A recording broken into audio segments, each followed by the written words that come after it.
Halo guys, hai. Jangan lupa like, comment, and subscribe. Hatur nuhun, terima kasih. Halo guys, kembali lagi di channel YouTube aku, Eli Febriani. Jadi di video kali ini aku kedatangan tamu. Ini ada ibu dosen, Bu Fitria. Ini ada teman aku. Halo, Ica. Ya, jadi di video kali ini kita mau Q&A bareng Ibu Fitria ya. Iya, Cak? Ya, banget nih. Buat pertanyaan yang teman udah tanyain, kita bakal tanya nih ke Bu Fitria langsung. Oh iya Bu, yang pertama itu boleh perkenalkan diri dulu Bu. Oke, ya bismillahirrahmanirrahim. Assalamualaikum warahmatullahi wabarakatuh. Nama saya Fitria Dewi Sulistiono ya. Kalau di kampus mungkin teman-teman sejawat juga Bu Fitria, teman-teman mahasiswa juga menyebut saya Bu Fitria. Itu mungkin ya perkenalan singkatnya. Oh iya Bu. Boleh dari Ica? Ya, Ibu boleh diceritain nih Bu, latar belakang pendidikan Ibu mulai dari SD sampai mungkin bangku kuliah saat ini. Oh, oke. Dari SD ya TK ya mungkin ya. dari TK, SD, SMP, SMA saya di Cirebon. Jadi saya memang asli orang Cirebon, lahir di Cirebon gitu ya. Sampai SMA, kemudian kuliah saya di Purwokerto di salah satu universitas negeri, ya sebut saja deh Universitas Jenderal Sudirman ya, di situ di Purwokerto, Jawa Tengah. S1 dan S2 saya tuh di sana, jadi saya lanjut langsung 7 tahun ya, 7 tahun S1 dan S2 gitu. Oh iya Bu, pengalaman menarik pas kuliah itu apa Bu? Apa ya, banyak ya, terutama di S1 mungkin ya. Kalau S2 terlalu flat, terlalu datar. Mungkin kalau di S1 yang menarik, kalau kisah cinta saya tidak ada. Boleh menceritakan juga mungkin buat teman-teman tahu.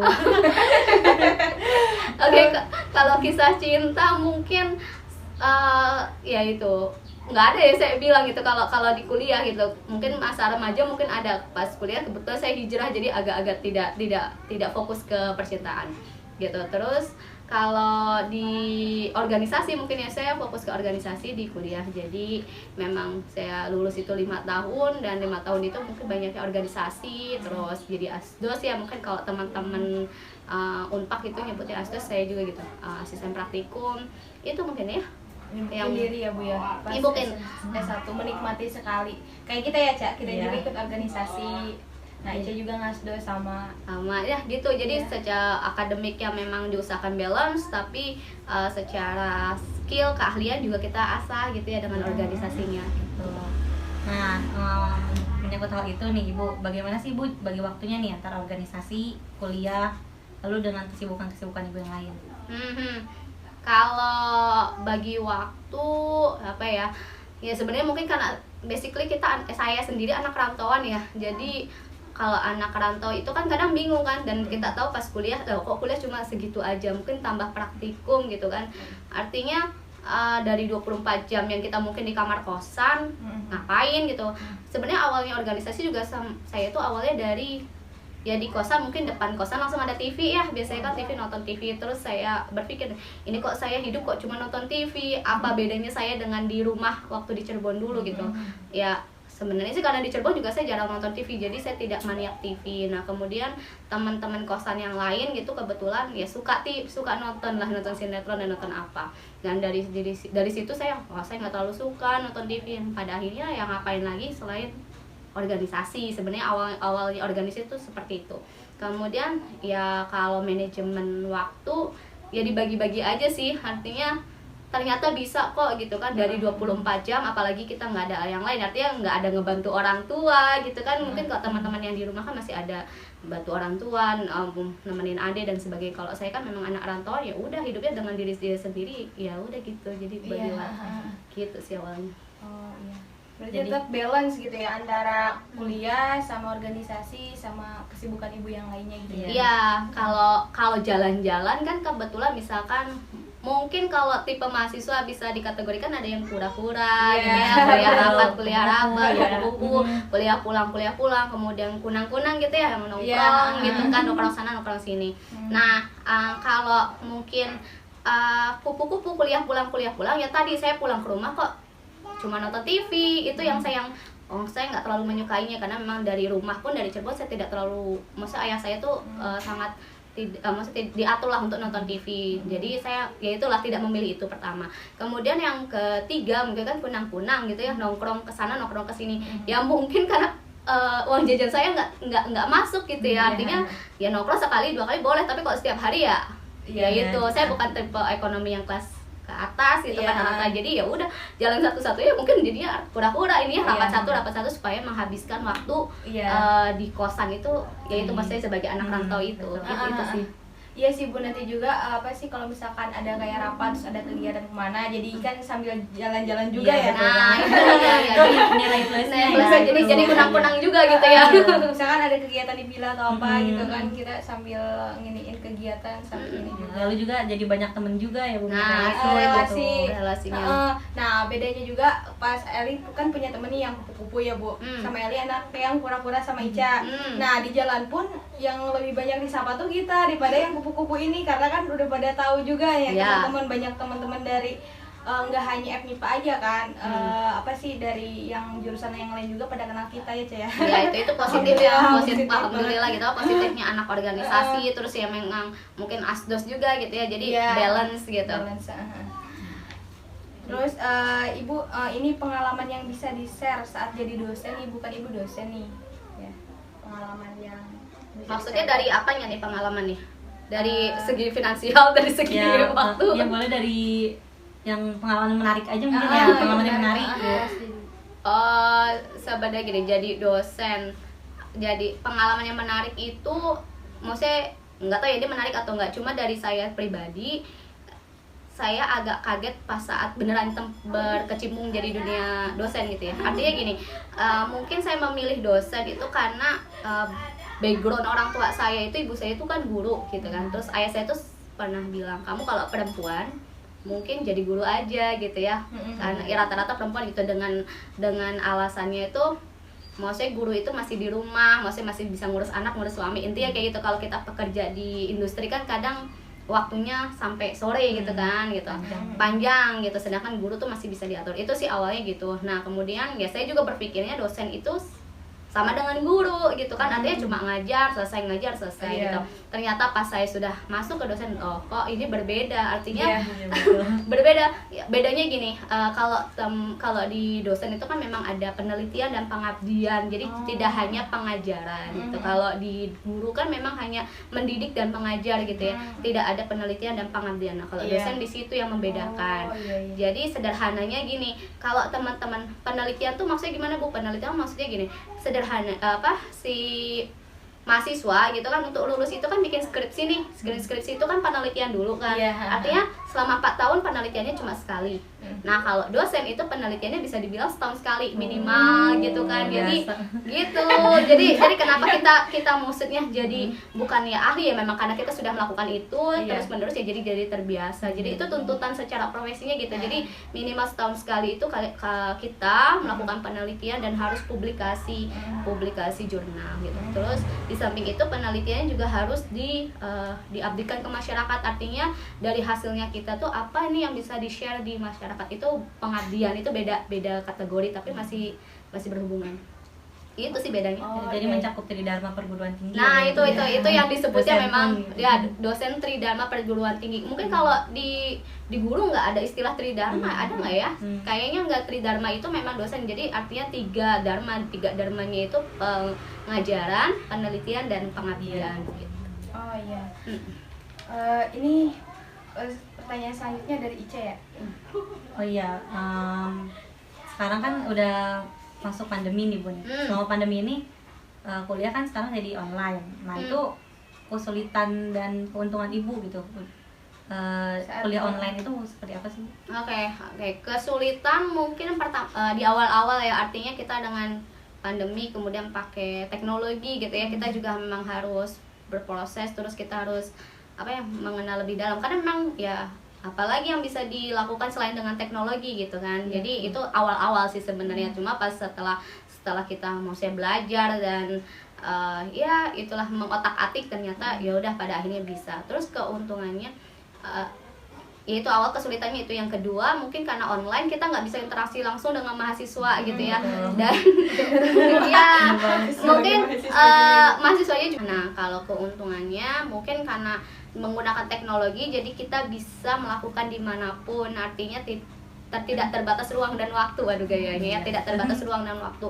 Artinya kalau misalkan dan tidak ada tempat kan roomnya itu ya Gmeet atau YouTube lagi, Zoom gitu kan. Jadi kalau kita mau ganti schedule hanya waktu aja nih, menyesuaikan, nggak tempat lagi. Kalau offline kan kita harus nyari ruangan. Nah itu sih keuntungannya. Nah kan Bu sekarang masih masuk ke pandemi juga nih, kuliah online. Terus sekarang juga anak semester akhir tuh kan TA-nya online ya ini. Jadi mungkin dari kita kayak agak kesulitan berdiskusi gitu ya dengan dosen-dosen, karena kan kalau lewat chat atau apa bimbingan, maksudnya TA-nya tuh bimbingan dengan pembimbing. Iya gitu. Ya itu kan sekarang kan susah nih Bu, karena kita kan ketemu langsung gitu ya. Nah itu menurut Ibu bagaimana Ibu, sedikit ini lah motivasi lah buat teman-teman gitu. Motivasi buat anak semester akhir. Iya. Jadi intinya gini, maksudnya bagaimana menyikapi bimbingan secara online gitu kan, dengan situasi pandemi ini untuk tugas akhir gitu kan. Ya, jadi kalau menurut saya sih nggak ada masalah ya, baik offline atau online itu nggak masalah. Yang penting itu adalah kedua belah pihak, artinya baik itu dosen pembimbing dan mahasiswa itu sama siswanya itu saling bantu dan memang ngerti ini maksudnya topik penelitiannya tuh seperti apa. Artinya kalau misalkan pandemi ini kan kita bisa Gmeet, dan kalau memang nggak bareng-bareng ya mungkin satu-satu nih, maksudnya jadi kayak privat, tapi privatnya nggak ngeliat muka juga. Memang kita bisa dengan Zoom pakai video kan sebenarnya, jadi on cam gitu, artinya nggak masalah gitu. Yang penting ya tadi, karena kalau offline malah justru kadang kita terbatas tadi ruang dan waktu, maksudnya ada rapat lah, terus kita ke kampusnya kadang nggak ketemu match waktunya gitu. Justru malah kadang jujur gini, saya pernah jam 10 malam atau jam 11 malam saya bimbingan sama mahasiswa gitu. Kenapa? Karena misalkan saya ngoreksi itu terus saya chat kan mahasiswanya, Dek, dia masih on gitu kan. Iya Bu, kenapa? Oh berarti kan dia belum tidur. Kalau belum tidur dan saya lagi baca skripsinya dia, gitu, katanya draftnya dia, terus dia saya mau nanya sesuatu, bisa sekarang gitu kan. Oh iya Bu silakan. Ya udah kita Gmeet. Gitu. Itu saya pribadi ya, artinya karena memang kebetulan saya bisa ada waktunya tuh malam hari gitu, kalau siang nggak bisa. Jadi ya itu, jadi saya langsung Dek ada waktu, ada Bu, ya udah jadi Gmeet. Ini maksudnya apa gitu, ini maksudnya udah ini jadi revisi pertama ya gitu. Jadi itu lebih menyesuaikan gitu. Jadi nggak masalah lah, justru malah dibikin enjoy. Ibu kan sekarang kan udah tugas akhir nih Bu. Ibu kan dari bidang mikro nih Bu. Yang lagi trending nih Bu, topik di bidang mikro tuh apa? Soalnya kan dari kemarin aku Q&A ngajuin pertanyaan dulu nih, nge-share di status aku Bu. Terus di Instagram juga. Nah ada pertanyaan itu dari mahasiswa gitu, yang lagi trending di bidang mikro tuh apa? Saya jawabnya gimana ya, gini. Oke, trending di bidang mikro untuk tugas akhir. Kalau kita konteksnya di artinya mikrobiologi secara umum ya banyak ya sebenarnya, maksudnya pembuatan antibiotik gitu kan. Maksudnya kita tahu kan maksudnya teman-teman kalau antibiotik itu berarti dari senyawa mikroba untuk mikroba. Jadi kita ekstraksinya juga dari mikroba gitu kan. Itu mungkin bisa salah satu, karena ya untuk COVID sendiri kan mungkin salah satunya dengan antibiotik, maksudnya senyawa metabolit gitu kan. Kalau mungkin teman-teman di fitokimat farmako kayak mungkin basicnya metabolit di tanaman. Nah kita belum tahu kalau metabolit di mikroba, intinya kayak gitu. Ya kan, jadi mungkin ada senyawa metabolis mikroba yang untuk bisa mengurangi dampak COVID gitu. Itu yang bisa digalakkan. Terus itu temanya mungkin antibiotik, ekstraksi antibiotik dari mikroba, kemudian dilakukanlah seperti itu. Gini. Oke, jadi itu ya. Jadi salah satu temanya misalkan antibiotik gitu kan, antibiotik yang di umum mungkin bisa. Tapi kalau kita berkaca di Pakuan itu terkendala alat, karena memang Pakuan sendiri nggak punya alat shaker inkubator namanya. Jadi inkubator tapi dia bisa bergoyang gitu. Karena itu pakai media cari. Itu di Unpad sendiri, farmasi Unpad belum ada, dan di biologi pun belum ada gitu. Dan itu yang jadi kendala. Makanya kalau saya share itu ke mahasiswa farmasi Unpad, nanti bingung sendiri di tengah jalan. Itu sih masalahnya. Nah, kalau yang bisa dilakukan di Unpad sendiri, mungkin selain anti mikroba ya, kalau teman-teman dengan basically anti mikroba mungkin udah banyak skripsi kakak tingkatnya gitu. Artinya itu bisa dilakukan kan. Kalau yang terbaru mungkin tentang fermentasi, artinya pembuatan yogurt sih. Oh, yang kemarin yang Bu dijelasin itu ya. Itu jadi kalau itu juga penelitian terbaru saya dengan Bu Cantika, artinya pembuatan yogurt, dan mungkin itu dimodifikasi, artinya teman-teman mau bikin yogurt yang tipe apa gitu kan, artinya dimodifikasi bagaimana, dan itu bisa dilakukan di Pakuan. Yogurt rasa ini apa sih? Dari bahan tanaman yang ini. Ya mungkin yogurt dikasih ekstrak tertentu, saya juga nggak paham gitu ya. Maksudnya kan kita coba gitu ya. Artinya ya itu contoh, itu yang terbaru sih seperti itu kalau berkaitan dengan mikro ya. Iya. Dan selanjutnya, Cak. Mungkin kalau nggak yogurt nanti nata de coco, artinya produk fermentasi ya. Saya melanjutkan, mungkin teman-teman jangan basically ke yogurt aja gitu, tapi mungkin produk fermentasi, coba di link produk fermentasi itu apa aja, dan itu dimodifikasi di kalian gitu, artinya dicek secara ilmiahnya bagaimana. Itu mungkin yang bisa dilakukan. Artinya kayak misalkan tempe tahu itu juga produk fermentasi, atau misalkan nata de coco gitu kan, itu ya itu teman-teman bisa searching di internet produk fermentasi itu apa, dan kalian mau mengkaji atau memodifikasi produk itu. Berarti kalau misalkan dari kayak tempe tahu kayak gitu kan dia bagian kayak pangan gitu ya Bu? Iya, si pangan kan. Iya. Berarti dari jadi kombinasi antara pangan sama mikro. Ya yogurt juga gitu, kombinasi antara pangan dan mikro. Jadi teman-teman farmasi Unpad yaitu mungkin bisa nggak terlalu banyak alat yang digunakan gitu. Masih bisa dilakukan di Unpad. Seperti kayak di perpus juga tuh saya pernah lihat kayak ada nata de coco, terus ada cookies, ya pokoknya pangan tapi dia nyambungnya ke mikro gitu. Kalau cookies tadi itu kan itu memang pangan ya, artinya utamanya adalah pangan. Kalau produk fermentasi itu kan berarti utamanya adalah si mikronya dulu nih. Kalau cookies kan berarti kita modifikasinya hanya campur-campuran makanan gitu kan. Sedangkan kalau di fermentasi kan berhubungan sama bakteri. Misalnya kita bikin yogurt, terus yogurtnya kan pasti enak tidaknya yogurt itu tergantung dari jumlah bakterinya kan gitu. Artinya fermentasi kan hubungannya sama bakteri. Di situ sih bedanya. Jadi kalau yang teman-teman mau utamanya mikro ya berarti ke produk fermentasi. Kalau yang mungkin pangan berarti mikronya di sini hanya untuk analisis keamanan pangan. Nyambung nggak nih gitu. Jadi kamu udah bikin makanan secara mikrobiologi ini layak dikonsumsi atau tidak gitu. Itu kalau utamanya pangan. Jadi mikronya tuh hanya tambahan gitu. Tapi kosmet tambahannya mikro. Nah kayak gitu. Tapi kalau memang yang utamanya mikro gitu ya, berarti itu adalah produk fermentasi karena yang diotak-atik adalah fermentornya itu atau bakteri di dalam produknya itu. Nyambung ya. Udah kebayang. Oke. Langsung dapat pencerahan nih. Ini Bu, pertanyaan selanjutnya ya, motivasi nih buat mahasiswa baru nih Bu kan. Di kontak aku kan banyak tuh mahasiswa baru. Ya sama, dan apalagi di tengah pandemi seperti ini, apalagi anak 20, gak anak pernah 21. ketemu sama teman-temannya. Apalagi teman dosen. Iya sih, memang itu kelemahannya ya. Motivasi nih. Iya, motivasinya Bu. Ya jadi motivasinya memang yang utama sih harus tetap semangat ya. Dan jaga kesehatan karena memang di saat pandemi kayak gini kesehatan tuh yang utama. Kita kalau nggak sehat mau ngapain juga bingung kan gitu. Terus di suatu situasi pandemi dengan kelemahan tadi, itu kelemahan jadi nggak bisa kontak langsung, kita punya teman tapi di dunia maya aja, kita punya dosen tapi kesannya di dunia maya gitu kan.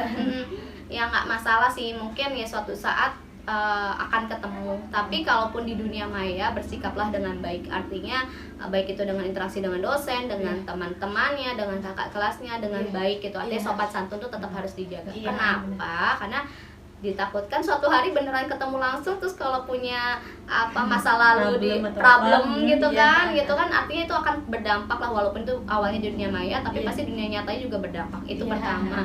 Yang kedua, terus terkait upgrade diri ya nggak jadi masalah gitu, maksudnya walaupun dunia maya, maksudnya kuliah ya harus diikutin, terus belajar ya memang harus dengan baik karena memang ya itu kebutuhan gitu. Kamu udah jadi mahasiswa ya berarti udah masuk ke farmasi ya harus tahu apa itu farmasi dan di dalamnya gitu sih. Jadi ya jangan dibedakan lah, walaupun itu kan cuma metode saja yang membedakan, tapi secara tujuannya ya harus dicapai gitu. Kita mau jadi sarjana farmasi berarti kamu harus tahu itu farmasi itu apa begitu. Yuk bisa yuk, semangat ya. Semangat. Makasih ya Ibu sudah mau menyempatkan diri buat Q&A bareng aku sama Ica. Ica juga makasih ya, Ca. Ya, sama-sama Eli, dan sukses terus buat Eli juga, buat Bu Fitria. Ya, sukses juga buat kalian berdua. Ya, amin. Iya, sukses juga buat penonton nih. Ya, semoga Jangan lupa dilancarkan. like, comment, and subscribe ya. Dadah, assalamualaikum. I don't wanna go to school tomorrow, I can study thinking about you. And you know I always get